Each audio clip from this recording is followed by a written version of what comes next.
चाणूरमर्दनं देवकी परमानंदं कृष्णं वंदे जगद्गुरु। भक्तिमती मीराबाई के चरणों में बारंबार प्रणाम। इस पुस्तक की लेखिका सौभाग्यवती कुंवरी राणावत जी के चरणों में बारंबार प्रणाम। कल हम लोगों ने सुना था मीराबाई के लिए नए मंदिर का निर्माण हो जाता है और मीराबाई का दिन प्रतिदिन ससुराल वालों का मीराबाई के प्रति या वहाँ की जो औरतें रहती है रनिवास की, उनका व्यवहार मीराबाई के लिए यानी एक अच्छी बहू के रूप में नहीं, बहुत ही खराब बहू के रूप में उभर आ जाता है। पर मीराबाई को इसका कोई फर्क नहीं पड़ता। वो अपनी भक्ति में उसी तरह रंगी हुई रहती है जैसे उन्हें कुछ है ही नहीं। उनके लिए सिर्फ श्याम और सिर्फ श्याम ही है। अब आगे देखते हैं कि मीराबाई का आगे कैसे क्या उनके देवर आते हैं और उनकी कैसी भावावेश में क्या उनकी अद्भुत दशा रहती है और उनको संभालने के लिए भोजराज जी कितने चिंतित रहते हैं, ये सब हम आगे देखेंगे। ऐसा क्यों फरमाती हैं आप? रतन सिंह ने खाते हुए कहा, सौभाग्य है हम आपके बालक हैं। लोग तीर्थों और भक्तों के दर्शन के लिए दूर दूर तक भटकते फिरते हैं। हमें तो विधाता ने घर बैठे तीर्थ सुलभ कराए हैं। मेरा तो हाथ जोड़कर यही निवेदन है कि आपको जो न समझ पाए और जो भला बुरा कहे उन्हें ना समझ मानकर आप उन पर कृपा रखें। यह क्या फरमाते हैं आप? किस पर नाराज हूँ लाल जी सा?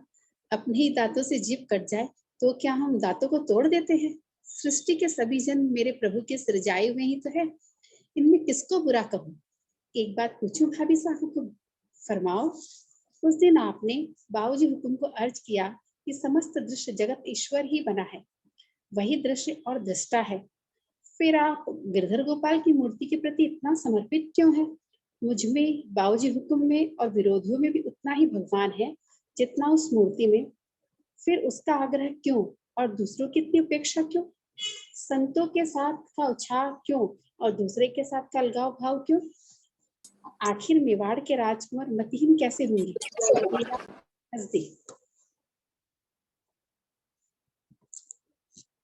मीरा हंस दी। बहुत सुंदर प्रश्न पूछा है आपने लाल जी सा। इस संपूर्ण देह की रग रग में आप है। देह आपकी और आप इसके हैं। आपको कोई अंग आपसे अछूता नहीं, आपका कोई भी अंग आपसे अछूता नहीं है। इतने पर भी आप सभी इन अंगों और इंद्रियों के साथ एक सा व्यवहार तो नहीं करते। ऐसा क्यों भला? आपको कभी अनुभव हुआ कि पैरों से आप मुंह जैसा व्यवहार न करके उनकी उपेक्षा कर रहे हैं? गीता में भी भगवान ने सम दर्शन का आदेश और उपदेश दिया है, समवर्तन का नहीं। चाहने पर भी हम वैसा नहीं कर सकेंगे, यह अनहोनी है। फिर भगवान ने बुरे लोगों को और बुरे व्यवहार को क्यों बनाया? सभी भले होते तो संसार कितना सुंदर होता, कितनी शांति और सुख होता। यहाँ रतन सिंह ने पूछा। यह जगत सत्व, रज और तम इन तीनों गुणों के विकार का परिणाम है। जहाँ एक भी घट अथवा बढ़ जाता है वही अनहोनापन आ जाता है। सृष्टि के संचालक को इतना संतुलन बनाए रखना पड़ता है, अन्यथा किसी एक भी गुण के बढ़ने घटने अथवा नष्ट होने से संसार स्थिर या नष्ट हो जाएगा। गुण और दोष दोनों एक दूसरे के आधार हैं। बुराई के बिना भलाई अपनी पहचान खो देगी। रावण से ही राम की महत्ता सिद्ध हुई। परिवर्तन संघर्ष का नाम ही संसार है। पत्थर और शमशान की शांति किस काम की? शांति मन की ही भली होती है। बाहर की अशांति भी मन से ही निकल कर आती है। यह तो फिर समस्या हो गई भाभी साहब। शास्त्र संत सभी तो अच्छाई के स्थापना में लगे रहते हैं। उनका कहना है बुराई मिटाने को स्वयं भगवान अवतार धारण करते हैं। इसके अतिरिक्त अच्छे बनों का घोष तो सर्वत्र गूंज रहा है। यदि सृष्टि के लिए बुराई भी उतनी ही आवश्यक है जितनी भलाई, तो फिर इन सब बातों में क्या सार है? आवश्यक तो दोनों है लाल जी सा, और मनुष्य भी बुराई अथवा भलाई दोनों में किसी एक को भी धारण करके मुक्ति का अधिकारी बन सकता है। किंतु भलाई अर्थात अच्छाई उसका सहज स्वभाव है, अतः सहज ही निभ भी जाती है। बुराई तो मनुष्य किसी बहुत बड़े कारण अथवा संगति से ही धारण करने को बाध्य होता है। फिर उसे धारण करके खेत तक निभा लेना साधारण जन के बस की बात नहीं हो सकती। अतः कलुष को अपना कर बढ़ने वालों को पहली अपनी शक्ति अवश्य तौल लेनी चाहिए। हिरण्यकश्यपु, रावण, कंस आदि ने बुराई पर ही कमर कस बांधी और मुक्ति ही नहीं, उसके स्वामी को भी पा लिया। मेरी समझ से तो अपने सहज स्वभावानुसार चलना ही श्रेष्ठ है। ज्ञान, भक्ति अथवा कर्म सरल साधन है। इन्हें अपनाने वाला इस जन्म में नहीं तो अन्य किसी में अपना लक्ष्य पा ही लेगा। जैसे छोटा बालक उठता गिरता पड़ता अंत में दौड़ना सीख ही जाता है, वैसे ही मनुष्य सत्य मार्ग पर चलकर प्रभु को पा ही लेता है। इन दोनों के अतिरिक्त रहे बीच वाले, सो ये भगवान पद्म संभव के विशेष कृपा पात्र हैं। इन्हीं से संसार आबाद है। ये सदा बीच में ही रहना पसंद करते हैं। एक बार इधर उधर देखते हैं और दूसरे क्षण अपने धंधे में लग जाते हैं। अब रही भगवान के अवतार के धारण करने की बात, सो इनके अनेक कारण, अनेक बहाने हैं। न ये पाप या पापियों को मिटाने के लिए पधारते हैं और न धर्म की स्थापना करने के लिए। ये तो इनके आनुषंगिक खेल हैं। दुष्टों का विनाश करना और साधुओं का परित्राण करना तो इनके अवतार काल का गौण कार्य होता है। जिसके भ्रू संकेत से सृष्टि और प्रलय उपस्थित होते हैं, उनके लिए कौन सा बड़ा काम है। उनके साधारण सेवक भी इतने शक्ति संपन्न है कि कोई भी यह काम कर देगा। उन्हें इतनी सी बात के लिए क्यों पधारना पड़े। पाप प्रभु की पीठ कहलाता है, उसी से धर्म के घड़ी की पूछ है। प्रभु तो दोनों के आधार हैं। वे पधारते हैं उनके लिए जिन्होंने पाप का आश्रय ले साधना की है। उनका प्रभु के अतिरिक्त कहीं कोई ठिकाना दिखता है आपको। वैकुंठ, ब्रह्मलोक, स्वर्ग को छोड़िए, इन्हें कोई नरक में भी घुसने नहीं देगा। और तो अवकाश ही कहाँ है, ये किसके गले लगे। इन्हीं की साधना सफल करने के लिए पधारते हैं। जैसे वे असाधारण है, वैसे ही असाधारण गति उन्हें देने पधारते हैं। जिन्हें सुनकर जानकर जगताप से तपते हुए दुख का हलाहल पान करके तड़पते हुए मानव के प्राण शीतल हो, जिससे भक्तों को आधार मिले और लोगों को भक्ति पथ पर आरूढ़ होने की प्रेरणा और प्रोत्साहन मिले। सुकृत्य जन भक्त हो, ज्ञानी, वे अपनी शक्ति से संपन्न है। वे कहीं भी जाना चाहे, सर्वत्र उनका स्वागत है। अखिल ब्रह्मांड नायक जिनका अपना है, वे कहाँ विपन्न है। तब ये शास्त्र संत कहते हैं कि पीड़ितों की पुकार पर प्रभु दौड़े आते हैं, सो वे सब सत्य ही कहते हैं लाल जी साहब। युग के धर्म के अनुसार यदि पाप बढ़ जाए तो युग धर्म पीड़ित नष्ट होता है। उसे बचाने के लिए कृपा करके प्रभु पधारते हैं। इसी के साथ न जाने कितनों के वरदान और शाप सार्थक करने के लिए भी वह तो मैंने अपनी समझ से अपनी बात कही थी। वैसे भी देखिए ना, कलयुग में कितने रावण, कंस, हिरण्यकशिप रहते हैं, कोई सीमा है। पर कहाँ पधारते हैं प्रभु, क्योंकि अभी युग धर्म आक्रांत नहीं हुआ। कली स्वयं ही पाप का अवतार है। जब अति होगी तभी आविष्कार होता है। अरे देखिए ना, हम तो बातों में लगे रहे और छोटे लाल जी को तो ऊँग आने लगी। मीरा ने हंसकर विक्रमादित्य से कहा, आप तो कुछ आरोग्य ही नहीं। अभी नहीं, भूख नहीं है। विक्रम ने कहा, क्यों, घर में भी कोई लाज करता है क्या भला। लाज तो ससुराल में करिएगा। उन्होंने रतन सिंह की ओर देखा। बड़े कुंवर सा वीरम देव जी ने भी यहाँ लाज की थी, तब भूख के मारे घोड़ों की रात्रि खानी पड़ी। वहां पधार कर सबको खूब हंसाया। सीमा से अधिक लाज तो ससुराल में भी दुखदाई होती है। विक्रमादित्य की ओर देखकर पूछा, क्या सीख रहे हैं इन दिनों। कुश्ती, तलवार, तीर चलाना और घुड़सवारी। विक्रम ने संकोच पूर्वक कहा। पढ़ना लिखना भी तो सीख रहे हैं ना, रतन सिंह ने बताया। वाह, एक साथ बहुत कुछ सीख रहे हैं आप। जब सीख जाए तब एक दिन मुझे भी दिखाइएगा कैसे निशाने पर तीर लगाते हैं। आप बताएंगे ना। बालक ने स्वीकृति में सिर हिला दिया। अब सीख विदा अर्ज करूं। रतन सिंह ने खड़े होकर हाथ जोड़े। उनके साथ ही विक्रम भी खड़े हो गए। पधारे, फिर दर्शन दीजिएगा। यह न फरमाइए भाभी सा हुक्म, हम तो आपके बालक हैं। जब आदेश दो देंगी तो हाजिर हो जाएंगे। भावावेश की अद्भुत दशा। मीराबाई की भावावेश की अद्भुत दशा। अचानक चीख सुनकर भोजराज की नींद उचट गई। वे हड़बड़ाकर अपने पलंग से उठे और भीतरी कक्ष की ओर दौड़े, जहां मीरा सोई थी। क्या हुआ, क्या हुआ, कहते हुए भीतर गए। उन्होंने मन में सोचा, आज इनकी वर्षगांठ और महारास दो दो उत्सव थे। मीरा का हर्ष उफना पड़ता था। आधी रात के पश्चात तो सभी सोए, अचानक क्या हो गया यह। पलंग पर औंधी पड़ी मीरा पानी में निकाली मछली की भांति तड़फड़ा रही थी। हिलकियां ले लेकर वह रो रही थी। बड़ी बड़ी आंखें मोतियों की माला पिरो रही हो, जैसे उनकी आकुल व्याकुल दृष्टि किसी को ढूंढ रही थी। झरोखे की झाली से छन छन करके चंद्रमा की किरणें उनके रूप को स्नान करा रही थी। सिरहाने की ओर पड़ी हुई चौकी पर भोजराज बैठ गए। कक्ष में घूमती हुई उनकी दृष्टि अपने सामने भीत पर लगी बड़ी आरसी पर पड़ी। उसमें अपने प्रतिबिंब को देखकर वे स्वयं चकित हुए। श्वेत धोती, और अंगरखे में लिपटी सुडौल देह, अलसाए नैनों में रक्तिम डोरे, छोटी छोटी मूछे माने खुद वृश्चिक डंक उठाए युद्ध सन्निध हो, तीखी नाक, चौड़ा ललाट और पवन से अटखेलियां करते काले काले घुंघराले केश, मानो कामदेव स्वयं राजपूत वेश में आ बैठे हो। उनकी छाती से गहरा निश्वास छूटा, सेमर का फूल देव, सेवा के काम में नहीं आता बावरे, रूप होने से ही भाग्य नहीं बन जाता।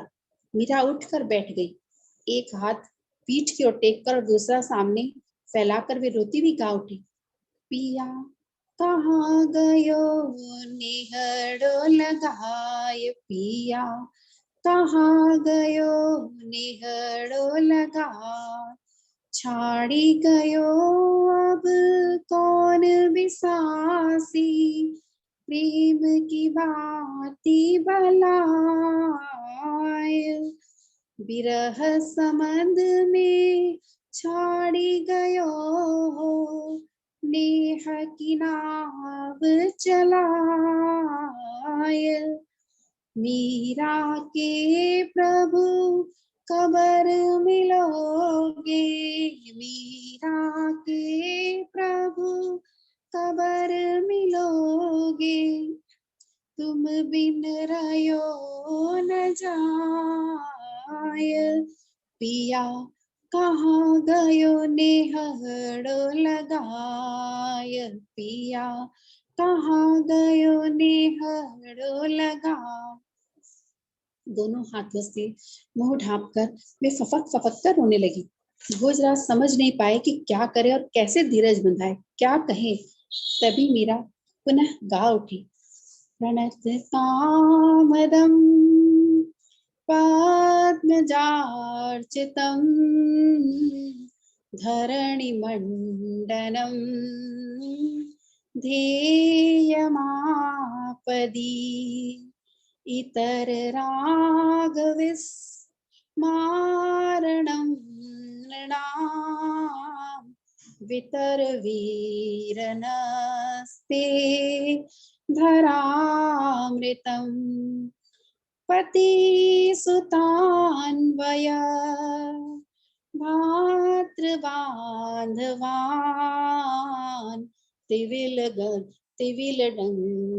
तिविलनङ्घ्यते त्यञ्च्युताः गतः, गतिविदस्तव गीतमोहितः, कितव योषितः कस्त्यजेन्निशि, यते सुजात चरणाम्बुरुहं, स्नेतेषु भीताः शने प्रिये दधीमहि कर्कशेषु, तेनाटविंटसि तद्व्यथतेन किंस्वे, पूर्पादिभिर्भ्रमति घीर्मवदायुषाम्, घीर्मवदायुषाम् नः। वह पछाड़ खाकर धरा पर जा गिरी। भोजराज घबराकर उन्हें उठाने के लिए बढ़े, नीचे झुके परंतु ठिठक गए। कक्ष से बाहर जाकर उन्होंने मिथिला को पुकारा, उसने आकर अपनी स्वामिनी को संभाला। ग्रीष्म की रात छत पर अपने अपने पलंगों पर भोजराज और मेरतली जी सा पड़े हुए बातें कर रहे थे। कुछ ही देर में भोजराज को अनुभव हुआ कि उनकी बात का उत्तर देने के बदले मीरा लंबी लंबी सांसें ले रही है। क्या हुआ, कहीं पीड़ा है? उन्होंने उठकर बैठते हुए पूछा।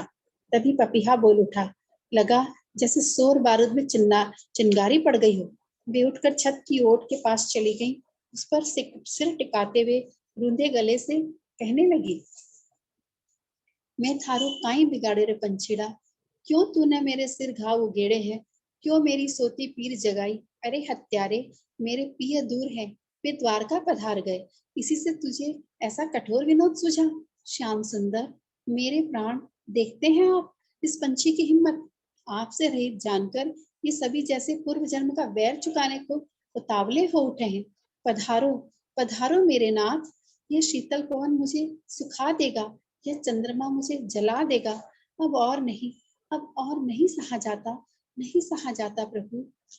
भोजराज ने जलपात्र मुख से लगाया। जल पिलाकर वे पंखा झलते हुए मन में कहने लगे, मुझ अधम पर कब कृपा होगी प्रभु।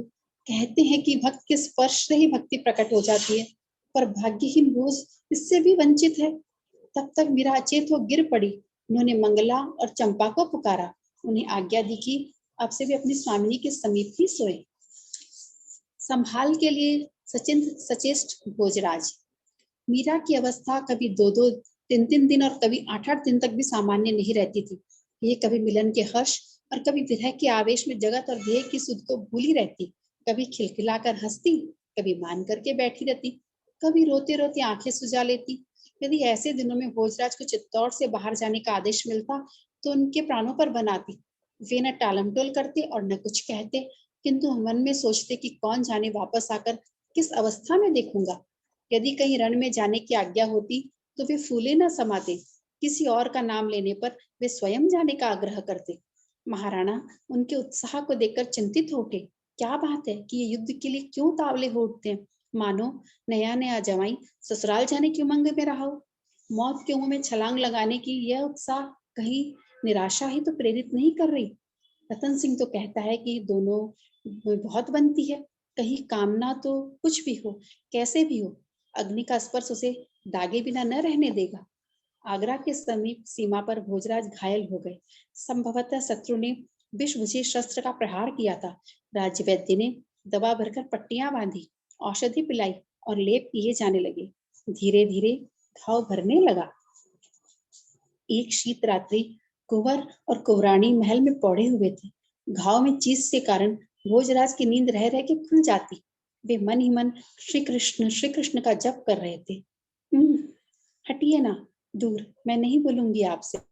मीरा नींद में बड़बड़ाई, देखा साचा सरदारा ने आपकी श्रुतियां कई केवे ले गए है कि नहीं। मैं खिलखिला हंस पड़ी। चोरदार पते नमः। यह तो है, तुम क्या नहीं हो, कहो तो।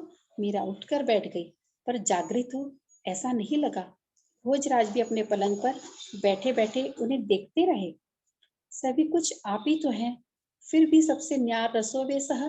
आपका ये न्यारा रूप रस भाता है मुझे। आप तनिक भी आंखों से ओट हो जाए, सहा नहीं जाता। नहीं नहीं, पहले मैं, अब तो बंध गए है ना, यही न यही फरमाइए, मैं आपके सम्मुख हूँ ही क्या। भोजराज सो गए, उन्हें झपकी आ गई। श्याम सुंदर, मेरे नाथ, मेरे प्राण, आप कहाँ है। इस दासी को छोड़कर आप कहाँ चले गए नाथ। भोजराज की नींद खुल गई। उन्होंने देखा कि पुकारती हुई मीरा झरोखे की ओर दौड़ी। भोजराज ने सोचा कि झरोखे से टकराकर ये गिर जाएंगी, इन्हें चोट न लग जाए। इस आशंका से उन्होंने चौकी पर पड़ी गद्दी उठाकर आड़ी कर दी, किंतु मीरा उछलकर उस झरोखे में चढ़ गई। झरोखे में भारी पर्दा बंधा था, अतः भोजराज को कोई आशंका न हुई। मीरा ने हाथ के एक झटके से ही पर्दा हटाया और बाहें फैलाए हुए मेरे प्रभु, मेरे सर्वस्व कहते हुए एक पांव झरोखे के बाहर चढ़ा दिया। पलक झपकते ही उछलकर भोजराज ने झरोखे में चढ़े और सबल भुजाओं में भरकर उन्हें भीतर खींच लिया। एक क्षण, केवल एक क्षण का विलंब हो जाता तो मीरा की देह नीचे चट्टानों में गिरकर बिखर जाती थी। उनकी अचेत देह को उठाए हुए नीचे उतरे, फूलों के भार की तरह ममता भरे मन से उन्हें पलंग पर रखा और दोनों हाथ पाटी पर टिकाए टिकाए नीचे झुककर वे उस अश्रुसिक्त चंद्रमुख को अथाह नेह से एकटक देखते रहे। तभी, ओ महारानाथ, था बिन किया जियोनो आवे। ओ मेरे नाथ, मैं तुम्हारे बिना कैसे जीवित रहा जाए। मीरा के मुख से ये अस्फुट शब्द स्वर सुनकर भोजराज उठे। वे जैसे नींद से जागे। यह क्या किया मैंने, यह क्या किया। मैं वचन का निर्वाह नहीं कर पाया। मेरा वचन टूट गया। पश्चाताप से दग्ध भोजराज। वचन टूटने के पछतावे से उनका मन तड़प उठा। प्रातः सबने सुना कि महाराज कुमार को पुनः ज्वर चढ़ आया है। वहां का सिया हुआ घाव भी उधड़ गया है। फिर से दवा दारू होने लगी, किंतु रोग दिन दिन बढ़ता ही गया। यूं तो सभी उनके लिए सेवा में एक पैर पर खड़े रहते थे, किंतु मीरा ने रात दिन एक कर दिया। उनकी भक्ति ने मानो अपने पंख समेट ली हो। पूजा सिमट गई और आवेश दब गया। भोजराज बार बार कहते, आप आरोग ले, अभी तक पौड़ना नहीं हुआ है। मैं ठीक हूँ, आप पौड़िए, मेरी सौगंध आपको पौड़ जाइए। अभी पीड़ा नहीं है, आप चिंता न करें। मीरा को नींद आ जाती तो भोजराज दांतों से होठ चबाकर अपनी कराहों को भीतर ढकेल देते। आज तो बसंत पंचमी है, ठाकुर जी को फाग नहीं खिलाई? क्यों भला? पधारो, उन्हें चढ़ाकर गुलाल का प्रसाद भी मुझे दीजिए।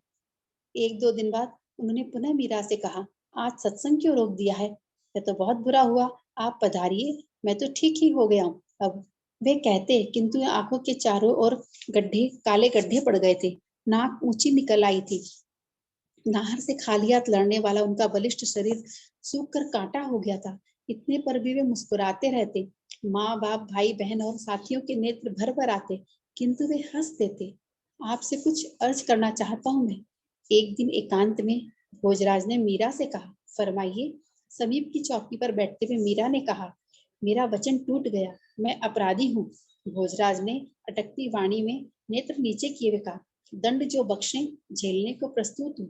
केवल इतना निवेदन है कि यह अपराधी अब परलोक पथ का पथिक है।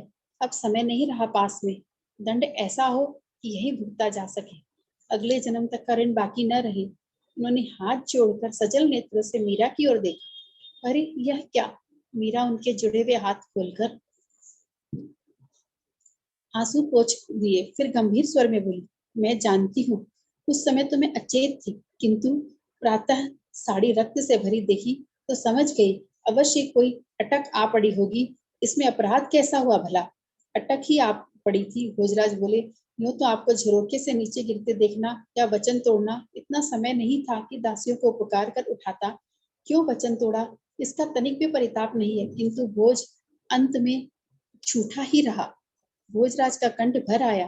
तनिक रुककर वे बोले, दंड भुगते बिना यह दुख मरने पर भी नहीं मिटेगा। आप कृपा करें। जो दंड आप भुगत रहे हैं अभी, वह क्या कुछ कम है? मेरे मन में तो तनिक भी रोष नहीं है। मरते हुए मनुष्य को बचाना पुण्य है कि पाप? मेरी असावधानी से ही तो यह हुआ। यदि दंड किसी को मिलना ही है तो फिर मुझे मिलना चाहिए, आपको क्यों? नहीं नहीं, आपको क्यों? आपका क्या अपराध है इसमें? भोजराज व्याकुल स्वर में बोल पड़े, हे द्वारिकाधीश, ये निर्दोष हैं, इनका कोई अपराध नहीं है। खोटाई करनहार तो मैं हूँ। तेरे दरबार में जो भी दंड तय हुआ हो वह मुझे दे दो। इस निर्मल आत्मा को कभी मत सताना प्रभु। उनकी आंखों से आंसू बह चले। अब यह क्या कर रहे हैं आप? गई गुजरी बात पर अश्रुपात करेंगे तो मादगी बढ़ेगी नहीं? कोई देखेगा तो कहेगा कि मैं आपको दुखी कर रही हूँ। जब आप स्वस्थ हो जाएं तब भले इस पर बात कर लेंगे। सच तो यह है कि मुझे अपराध जैसा कुछ लगा ही नहीं। आप शीघ्र स्वास्थ्य लाभ कर लें बस। मीरा की बात सुनकर भोजराज हंस पड़े। अब तो स्वास्थ्य लाभ करेंगे गंभीरी के तट शमशान भूमि पर। आपने मुझे क्षमा कर दिया, बहुत बड़ी बात की। मैं योग्य तो नहीं, किंतु एक निवेदन और करना चाहता हूँ। ऐसा क्यों फरमाते हैं? आदेश दीजिए, पालन करके मुझे प्रसन्नता होगी। मीरा ने उनके केशों में उंगलियां फेराते हुए कहा, अब अंत समय निकट है, एक बार प्रभु के दर्शन पा लेता। मीरा की बड़ी बड़ी पलकें मुंद गई, केशों में घूमती उंगलियां रुक गई। भोजराज को लगा इनकी आंखों के सामने सैकड़ों चंद्रमा का प्रकाश फैला है। उसके बीच खड़ी वह सांवली मूरत मानो रूप का समुद्र हो। वह सलोनी मूरत नेत्रों में अथाह नेह कर भरकर बोली, भोज, तुमने मीरा की नहीं मेरी सेवा की है। मैं तुमसे प्रसन्न हूँ। मेरा अपराध प्रभु। भोजराज ने अटकती वाणी में बोली। वह मूरत हंसी, जैसे रूप समुद्र में लहरें उठी हो। स्वार्थ से किए गए कार्य अपराध बनते हैं भोज। निस्वार्थ के तो सारे कर्मफल मुझे ही अर्पित होते हैं। तुम मेरे हो भोज, अब कहो तुम्हें क्या चाहिए? उस मोहिनी मूर्ति ने दोनों हाथ फैलाकर भोजराज को छाती से लगा लिया। आनंद के आवेग से भोजराज अचेत हो गए। जब चेत आया तो उन्होंने हाथ बढ़ाकर मीरा की चरण रज माथे चढ़ाई। पारस तो लोहे को सोना ही बना पाता है, यह पारस लोहे को भी पारस बना देता है। दोनों ही भक्त आनंद मगन थे। चंदन के चिता पर भक्त भोजराज। रतन सिंह, तुम्हारी भाभी का भार मैं तुम्हें सौंप रहा हूँ। मुझे वचन दो कि इन्हें कभी कोई कष्ट नहीं होने दोगी। एकांत में भोजराज ने रतन सिंह से कहा, यह क्या फरमा रहे हैं बाबूजी हुकुम? वे भाई की छाती पर सिर रखकर रो पड़े। वचन दो भाई, अन्यथा मेरे प्राण सहज नहीं निकल पाएंगे। अब अधिक समय नहीं रहा। रतन सिंह ने भाई के पांव पर दाहिना हाथ रखा और आंखों से आंसू बहाते हुए बोले, भाभी सा को मैं कुल देवी बाण माता से भी अधिक पूज्य मानूंगा। इनका हर आदेश श्री जी के आदेश से भी अधिक अनिवार्य समझूंगा। इनके ऊपर आने वाली प्रत्येक विपत्ति को रतन सिंह की छाती पहले झेल लेगी। भोजराज ने हाथ बढ़ाकर भाई को छाती से लगा लिया। दूसरे दिन गंभीरी के तट पर एक चंदन की चिता जल रही थी। राजमहल और नगर में हाहाकार व्याप्त था। मीरा के नेत्रों में एक बार आंसू की झड़ी लगी और दूसरे दिन वह उठकर अपने सदैव के नित्य कर्मों में लग गई। 12वें दिन बूढ़ी विधवा स्त्री आई और उसके हाथ की चूड़ियां उतारने लगी। आप सबको किसने कहा कि मेरे पति मर गए हैं? ठाकुर जी कभी मरते हैं क्या? मीरा ने आश्चर्य से पूछा। पति नहीं तो फिर क्या थे वे आपके? ऐसा बचपना अच्छा नहीं लगता। हुकुम आपके साथ हो तो आप यहाँ पधारी, उनके साथ हो ही तो आप यहाँ पधारी हैं। वे तो मेरे मित्र थे, वे यहाँ लाए तो यहाँ आ गई थी। अब आप वापस भेजें तो चली भी जाऊंगी, पर पति के रहते चूड़ियां क्यों उतारूं? बात महाराणा तक पहुंची। सुनकर उन्हें एक बार तो वे भन्ना गए, किंतु रतन सिंह ने आकर निवेदन किया, भाभी सा आरंभ से ही फरमाती रही हैं कि मेरे पति ठाकुर जी हैं। अब बात जब उन्होंने ऐसा नया क्या कह दिया? सब बौखलाए से फिर रहे हैं। यदि वे चूड़ियां नहीं उतारना चाहती हैं तो जरावरी करने की आवश्यकता नहीं है। उनकी बात पर महाराणा सांगा ने मौन साध लिया। रतन सिंह ने रनिवास में जाकर स्त्रियों को डांट दिया। जिसने भी सुना वह आश्चर्य में डूब गया। स्त्रियों में थू थू होने लगी। उस दिन से मेड़तड़ी जी उपेक्षित ही नहीं घृणिता भी हो गई। दूसरी ओर संत समाज में उनका मान बढ़ता जा रहा था। पुष्कर आने वाले संत मीरा के दर्शन सत्संग के बिना अपनी यात्रा अधूरी मानते थे। उनके सरल सीधे सादे किंतु मार्मिक भजन जन साधारण को मानस से खींच लेते थे। चित्तौड़ की राजगद्दी पर विक्रमादित्य। दिल्ली का सुल्तान इब्राहिम लोधी बाबर से पानीपत के युद्ध में हार गया। बाबर का हौसला बढ़ते देख राजपुताना के सभी शासक इकट्ठे होकर बाबर से लड़ने का विचार करने लगे। यही निश्चय हुआ कि मेवाड़ के महाराणा सांगा की अध्यक्षता में सभी छोटे मोटे शासक बाबर से युद्ध करें। एक दिन युद्ध का धौसा धमधमा उठा। शस्त्रों की झंकार से राजपूती उत्साह उफन पड़ा। आगरा के पास खानवा के मैदान में रणभेरी बज उठी। आज सिसोदियों के कलेजे में महावीर भोजराज का भाव कसक रहा था। रतन सिंह वीर हैं, किंतु उनकी रुचि कला की ओर अधिक झुकी है। उधर खानवा के मैदान में घनघोर युद्ध हो रहा था, परंतु राज्य प्रबंध के लिए रतन सिंह को चित्तौड़ रह जाना पड़ा। एक दिन रतन सिंह ने अपनी मिड़तरी भाभीसा से पूछा, भाभीसा, जब संसार में सभी मनुष्य भगवान ने ही बनाए हैं, उनके स्वभाव और रूप गुण भी उन्हीं की कला है, फिर किसी को भला किसी को बुरा कहकर लड़ाई झगड़ा करना क्या उचित है? सारी पृथ्वी प्रभु की है, फिर मनुष्य क्यों मेरी मेरी करके किसी को मारता है और मरता है?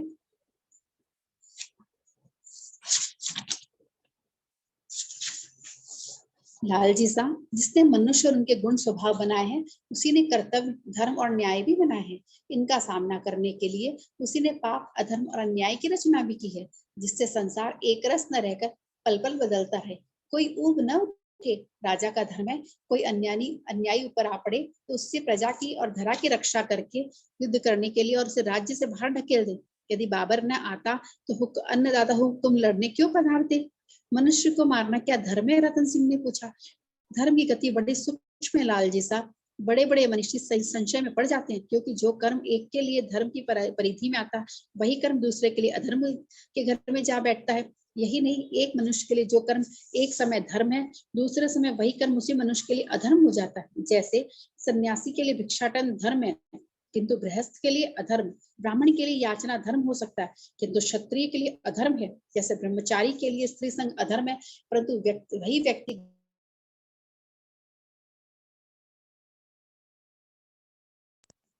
उसके लिए धर्म है। ऐसे ही अपने स्वार्थवश किसी को मारना हत्या है, और युद्ध में मारना धर्म सम्मत वीरता है। समय के साथ साथ नीति धर्म बदलते रहते हैं। यह सब व्यवहार की बातें हैं, अन्यथा तो संपूर्ण दृश्य अदृश्य सब कुछ ईश्वर के अतिरिक्त कुछ है ही नहीं। अपनी देह के कण कण में, रोम रोम में, भीतर बाहर, कर्म, कर्मफल, चित्त, मन और आत्मा, सब कुछ श्रीहरि के अतिरिक्त अन्य कुछ है ही नहीं। अन्य की कल्पना ही पागलपन है। फिर सावधान होकर वे बोली, व्यवहार तो व्यक्ति और वस्तु के अनुरूप ही होगा। जब देह व्यवहार विस्मृत हो जाता है, तब वह पागल अथवा परमहंस हो जाता है। खानवा में हो रहे भीषण युद्ध के समाचार चित्तौड़ में आते रहते थे। महाराणा सांगा जी जान से युद्ध कर रहे थे। बाबर को देश से बाहर निकाल देना है। युद्ध में महाराणा सांगा के चेहरे पर एक विष बुझा बाण लगा और वे मूर्छित हो गए। कई मेवाड़ी सरदार उन्हें जयपुर के पास बसवा गांव में ले जाकर उनकी चिकित्सा कराने लगे। राजपूतों की वीरता को देखकर बाबर को जीत की तनिक भी आशा नहीं थी, परंतु भाग्य ने उसका साथ दिया। महाराणा सांगा ने मूर्छा हटने पर युद्ध के समाचार पूछे। सारी बातें जानकर उन्होंने कहा कि बाबर को जीते बिना मैं चित्तौड़ वापस नहीं जाऊंगा। महाराणा बसवा गांव में ही सेना इकट्ठी करने का प्रयत्न करने लगी।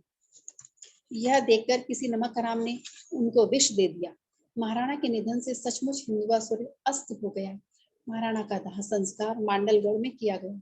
महाराणा सांगा के बाद मेवाड़ की राजगद्दी पर भगवान एकलिंगनाथ के दीवान के रूप में कुंवर रतन सिंह आसीन हुए। महाराणा सांगा की धर्मपत्नी धनाबाई से कुंवर रतन सिंह का जन्म था और करमेती बाई से कुंवर विक्रमादित्य और कुंवर उदय सिंह का जन्म हुआ था।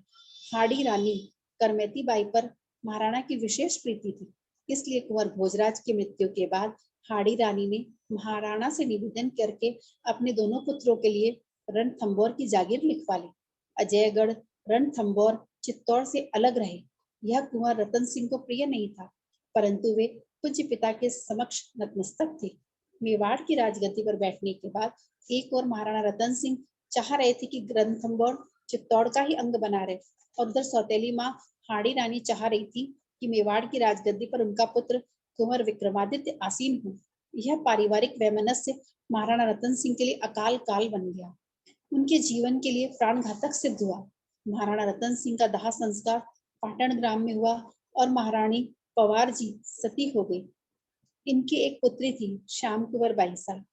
चित्तौड़ की राजगद्दी पर विक्रम संवत 1588 में पधारे कलयुग के अवतार विक्रमादित्य। ये अविश्वासी और ओछे स्वभाव के थे। किसी की भी बात मानना इनके स्वभाव में न था। इतने बड़े राज्य का प्रबंध कठिन हो गया। खिदमतगारों के नाम पर 5000 पहलवान पाल रखे थे। कुटिल, मूर्ख और चाटुकार लोग ही उनके आसपास नजर आते थे। बड़े से बड़े सामंत का अपमान अथवा हंसी उन्होंने महाराणा को संकोच न होता। अपना सम्मान बचाने के लिए वफादार, नेक नियत सामंत और कर्मचारी अपने अपने घर जा बैठे। महाराणा ने अपने जैसे कुबुद्धियों को ही उत्तरदायित्व पद सौंपे और बुद्धिमान, ईमानदार, स्वामिभक्त लोगों को निकाल दिया। राज्य के वे सुदृढ़ स्तंभ सामंत जो पीढ़ियों से अपने रक्त और सिरों से इस राज्य की चारी दीवारी चुनते रहे, अपमानित होकर मुंह फेर बैठे। जो त्याग और बलिदान की सीढ़ियां बने थे, वे आज दूध की मक्खी हो गए। ऐसा कोई उमराव न बचा जिसे एक से एक बार अपमान के कड़वे घूंट न पीने पड़े, किंतु मातृभूमि से द्रोह और स्वामी भक्ति पर दाग न लग जाए, इस भय से सब चुप बैठे रहे। आज का सत्र यही समाप्त करते हैं। आज हम लोगों ने देखा भोजराज और रतन सिंह और महाराणा सांगा, तीनों ही परलोकवासी हो गए हैं। और अब विक्रमादित्य, जिनका स्वभाव अभी हमने सुना ही, बहुत ओछे स्वभाव के हैं, और वो क्या क्या कर सकते हैं और क्या क्या करते हैं, यानी अच्छे अच्छे सामंतों को भी निकाल दिया है उन्होंने, और जो चाटुकार है, कुबुद्धि है, उन लोगों की यहाँ पे जमघट हो गई है। अब विक्रमादित्य का आक्रोश, कल हम देखेंगे कि विक्रमादित्य क्या क्या करते हैं भक्तिमती मीराबाई के साथ। आनंद है, आनंद है, आनंद में रहे, कल क्या हुआ, कल क्या होगा, इसकी चिंता न करें। आनंद है, आनंद है, आनंद में रहे, कल क्या हुआ, कल क्या होगा, इसकी चिंता न करें। सियावर रामचंद्र जी की जय, मोर मुकुट बंसी वाले की जय हो, भक्तिमती मीराबाई की जय हो, सौभाग्यवती कुंवरी राणावत जी की जय हो। नारायण नारायण नारायण नारायण नारायण नारायण।